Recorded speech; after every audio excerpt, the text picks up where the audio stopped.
been working on myself for so long, yet these feelings are not going away. Yet I'm not feeling happy all the time.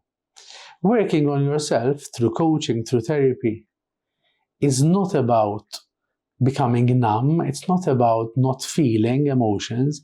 It's not about not remembering your past and feeling that emotion, which could be heaviness, could be hurt, could be disappointment. Working on yourself means that you're not going to react impulsively in a way to numb that feeling, to avoid that feeling.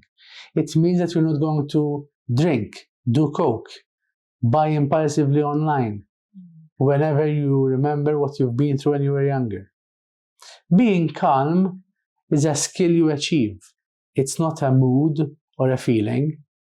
So when you realize that you are thinking about your past, thinking about what you've been through, getting that heavy feeling, feeling disappointed, feeling sad, and not reacting impulsively, that's when you are working on yourself. That's when you are succeeding to get better.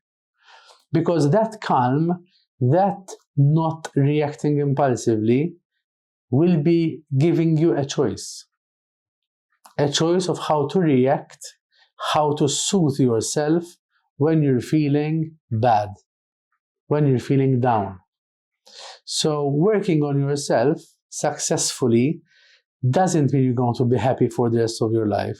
It means that you can manage difficult emotions, heavy emotions better.